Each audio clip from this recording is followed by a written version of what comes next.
قبرستان کی طرف بڑھ رہا تھا اور جنازے کو کندھا دے کر لوگ آہستہ آہستہ قبرستان کی طرف لے جا رہے تھے۔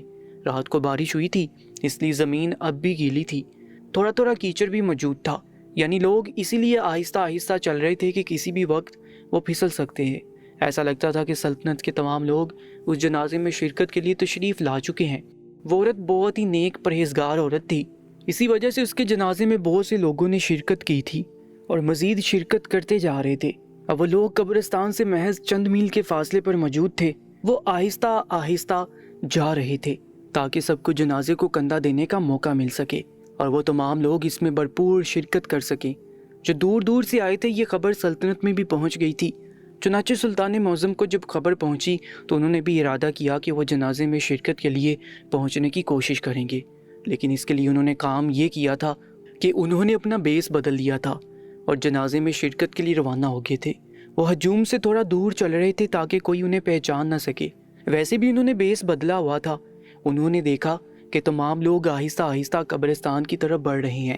وہ بھی دوسرے راستے سے قبرستان کی طرف جانے لگے۔ یہ راستہ محل کے خفیہ راستے سے نکلتا تھا، چنانچہ سلطان نے اسی راستے کو اختیار کیا تھا کہ کوئی انہیں دیکھ نہ لے۔ اگر کوئی انہیں بیس بدل کر محل کے بیرونی راستے سے جو اصل راستہ تھا اس سے نکلتا دیکھ لیتے تو وہ پہچان لیتے کہ اس طرح بیس بدل کر سلطان گلیوں کا گشت بھی کرتے ہیں، اور ایسا سلطان نہیں چاہتے تھے، اور وہ اپنی راز کو راز رکھنا چاہتے تھے۔ جہاں اس حافظ قرآن عورت کو لے جایا گیا تھا، سلطان معظم اب بھی تھوڑے فاصلے پر تھے۔ وہاں موجود لوگوں کا ہجوم اب کافی کم ہو گیا تھا۔ اس کی وجہ یہ تھی کہ نماز جنازہ کے بعد آدھے لوگ لوٹ چکے تھے اور آدھے لوگوں نے قبرستان جانے کا فیصلہ کیا تھا۔ قبر کی کھدائی پہلے ہی ہو چکی تھی، قبر گہری کھودی گئی تھی۔ اس عورت کو اب قبر میں اتارا جانے لگا تھا۔ چند لوگ اب آگے بڑھے تھے، انہوں نے قبر میں میت کو اتارنا چاہا تھا، لیکن اچانک سے وہ 4 لوگ پیچھے ہو گئے تھے۔ سلطان معظم کو تعجب ہوا۔ وہ تھوڑا سا آگے کو آئے تھے کہ دیکھیں کہ کیا ماجرا ہے اور یہ 4 لوگ کیوں پیچھے کی طرف ہٹ گئے ہیں، لیکن کچھ سمجھ نہیں آ رہا تھا۔ اب پہلے جو ہجوم کم تھا اب زیادہ لگ رہا تھا، یعنی آس پاس سے بھی لوگ دوبارہ ہجوم میں شامل ہو گئے تھے۔ سلطان نے دوبارہ دیکھا تھا کہ وہ 4 آدمی دوبارہ قبر میں اترے تھے، اور جیسی میت کو قبر میں اتارنے لگے تھے وہ دوبارہ پیچھے ہٹ گئے۔ سلطان کو سمجھ نہیں آ رہا تھا کہ یہ لوگ اس طرح کیوں کر رہے ہیں اور میت کو دفنانے میں جلدی کیوں نہیں کر رہے۔ چنانچہ وہ آگے آئے تھے اور وہاں کا منظر دیکھ کر وہ حیران رہ گئے تھے۔ وہ لوگ اس لیے جلدی نہیں کر رہے تھے کیونکہ قبر میں ایک بہت بڑا سانپ بیٹھا تھا جو اپنا پھن پھیلائے ہوئے تھا۔ سلطان کو سمجھ آ گئی تھی کہ وہ 4 لوگ کیوں بار بار پیچھے ہٹ رہے تھے۔ ان کے مطابق وہ جیسی میت کو قبر کے اندر اتارنے لگتے ہیں پھر سانپ نمودار ہو جاتا ہے۔ حالانکہ انہوں نے بتایا کہ انہوں نے دوبارہ اس سانپ کو مار کر بھگایا تھا اور وہ ان کی نظروں سے اوجھل بھی ہو جاتا ہے، لیکن جیسے وہ دوبارہ میت لے کر قبر میں اترتے ہیں تو وہ پتہ نہیں کہاں سے دوبارہ اس قبر میں موجود ہوتا ہے۔ انہیں سمجھ نہیں آ رہا تھا کہ یہ کیا ماجرا ہے۔ ایسے ہی کافی وقت بیت گیا تھا اور میت ایسے ہی باہر پڑی رہی تھی۔ سلطان سخت پریشانی کا شکار نظر آ رہے تھے۔ انہیں کچھ خبر نہیں تھی کہ ایسا کیوں ہو رہا ہے، آخر اس کی وجہ کیا ہے، اور ویسے بھی اس طرح کے واقعات کا پیش ہونا بہت ہی معیوب سمجھا جاتا تھا، اور پھر میت کے متعلق لوگ غلط گمانی کرنے لگ جاتے تھے کہ شاید اس دنیا کو چھوڑنے والے مرد اور عورت جو بھی تھا اس کے اعمال کی وجہ سے اس کی قبر میں یہ سب کچھ پیش آ رہا تھا۔ سلطان معظم ان باتوں سے بچنا چاہ رہے تھے اور اپنی سلطنت میں اس طرح کے واقعات پر لوگوں کی بدگمانی کو بڑھنے نہیں دینا چاہتے تھے۔ چنانچہ انہوں نے دوبارہ ان 4 لوگوں کو ہمت دلائی کہ ایک بار پھر سے اس میت کو قبر میں اتار کر دیکھیں۔ انہوں نے سلطان کے سامنے سانپ کو مار کر بھگا دیا تھا اور وہ غائب بھی ہو گیا تھا، لیکن پھر جیسے وہ دوبارہ دفنانے لگے وہ پھر سے کہیں سے نمودار ہو گیا۔ اب آس پاس کے لوگ بھی بے حد ڈر گئے تھے، یہاں تک کہ لوگوں کا ہجوم بہت زیادہ کم ہو گیا تھا۔ لوگ ڈر کر بھاگ گئے۔ سلطان کو بے حد دکھ ہوا تھا کہ ایک حافظ قرآن عورت تھی، اسی وجہ سے انہوں نے اس قبرستان میں دفنانے کی اجازت دی تھی، لیکن اس قسم کا واقعہ پیش آنے کی وجہ سے بہت سے شک و شباب پیدا ہو گئے تھے۔ اچانک بارش شروع ہو گئی تھی اور سب لوگ جانے لگے تھے۔ سلطان نے بھی واپسی کے لیے قدم بڑھا دیے تھے۔ انہوں نے جانے سے پہلے ان لوگوں کو ہدایت کی تھی کہ جیسے ہی بارش تھمے تو وہ دوبارہ اس کو دفنانے کی کوشش کریں، کیونکہ اب سانپ بارش کی وجہ سے باہر نہیں آئے گا بلکہ اپنے بل میں ہی چھپ جائے گا۔ اس کے بعد سلطان دوبارہ اپنے محل تشریف لے آئے تھے۔ وہاں لوگوں کو معلوم نہیں ہو سکا تھا کہ بیس بدل کر یہ سلطان ہی ہے۔ اب بادشاہ کو اسی بات کی فکر تھی کہ آیا اس میت کو دفنایا گیا یا نہیں۔